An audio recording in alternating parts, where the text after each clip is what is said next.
The story of why Mongols historically settled closer to Russia rather than China begins with geography. Mongolia is a landlocked country situated between two giants, China to the south and Russia to the north. Yet the Mongol heartland, the steppes, stretches more seamlessly into Siberia and Central Asia than into the agricultural basins of northern China. The Mongols are a nomadic people, dependent on open grasslands for their horses, sheep, and cattle. In contrast, China's northern frontiers presented barriers, mountain ranges like the Altai, deserts like the Gobi, and further south, the Great Wall itself. Russia, by comparison, shared the same endless steppe world with no natural boundary to halt movement. The Mongol Empire itself offers the first clue. When Genghis Khan united the Mongol tribes in the early 13th century, his conquests exploded in every direction. Yet his descendants created different khanates: the Yuan dynasty in China, the Ilkhanate in Persia, the Chagatai Khanate in Central Asia, and the Golden Horde across Russia's steppe lands. What is striking is that after the Yuan collapse in 1368, Mongol power retreated from China far more decisively than it did from Russia. In China, the native Ming dynasty rose with strong armies, fortified defenses, and deep agricultural resources that made it extremely difficult for the Mongols to resettle. By contrast, in Russia, Mongol rule and Mongol influence lasted centuries longer, as the Golden Horde maintained power until the late 15th century. Even as Muscovy grew stronger, Mongol-descended states Kazan, Astrakhan, the Crimean Khanate remained embedded in Russia's frontier. Culturally and economically, the Mongols felt a stronger connection to the steppe lands of Russia than to China's agrarian core. The Mongol lifestyle was pastoral and mobile. China's society was sedentary, based on rice and wheat cultivation, walled cities, and bureaucratic administration. The Mongols, who once ruled China during the Yuan, struggled to adapt, and their dynasty collapsed not only from Chinese resistance, but also from their own inability to govern a fundamentally alien system. When expelled, they withdrew back to the steppe north of the Great Wall. The contrast with Russia is striking. The Mongols did not attempt to replace Russian institutions with their own, but instead collected tribute and ruled indirectly, allowing Russian princes to govern as long as they paid taxes. This system was far more compatible with Mongol traditions of tribute and dominance. There is also the factor of hostility. The Chinese dynasties after the Yuan viewed the Mongols as a permanent threat. The Ming built or rebuilt much of the Great Wall precisely to keep nomadic incursions out. Massive military campaigns were launched into Mongolia to suppress them, cutting off Mongol attempts to settle closer to Chinese lands. In the Qing dynasty, centuries later, the Manchu rulers incorporated Mongolia into their empire, but this was achieved through strict control, military garrisons, and manipulation of Mongol nobility. For ordinary Mongols, this meant constant pressure from China's south. By contrast, although Russia eventually expanded into Siberia and annexed Mongol khanates, the process was more gradual and less immediately suffocating. Religion played its role as well. By the 16th century, Mongols began converting to Tibetan Buddhism, which gave them a distinct cultural identity, separating them both from Orthodox Christian Russia and Confucian China. Yet politically, their alliances often lean northward. Russia's interest in the steppe was to secure tribute and military service, not to fully assimilate the Mongols. China's interest, however, was assimilation and domination, folding Mongolia into a centralized imperial system. For a nomadic society that valued independence, Russia's indirect approach was easier to accept than China's more direct control. Another factor was the decline of steppe unity. After the fall of the Yuan, Mongol tribes fragmented into eastern and western groups. The Oirat in the west drifted towards Central Asia and Russia, while the Khalkha in the east remained in Mongolia proper. The western groups, like the Kalmyks, even migrated all the way to the lower Volga under Russian protection in the 17th century. This migration itself is evidence of preference. The Kalmyks voluntarily sought Russian lands, believing they would preserve their nomadic way of life more securely under Russian suzerainty than under Chinese domination. Strategically, Russia also offered opportunities that China did not.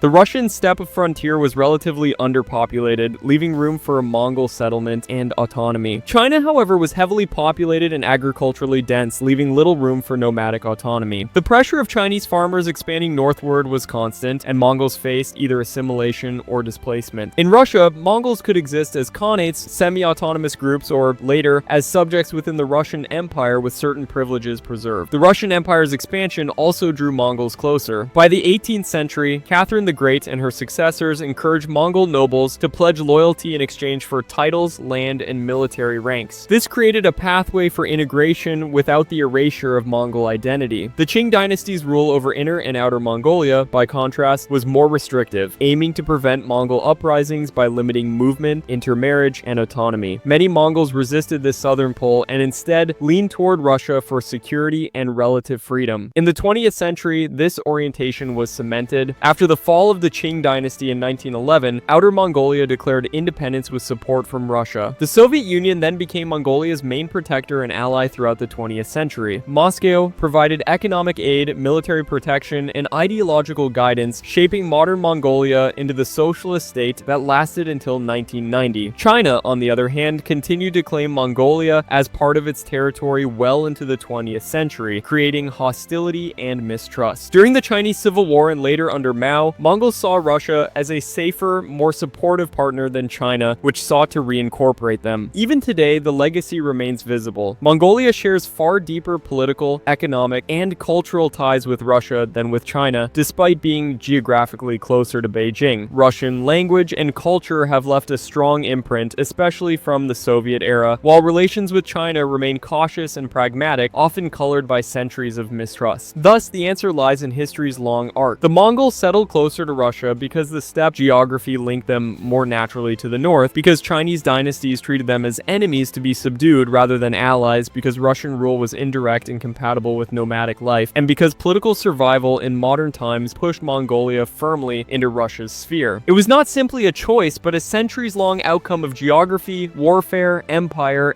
and survival.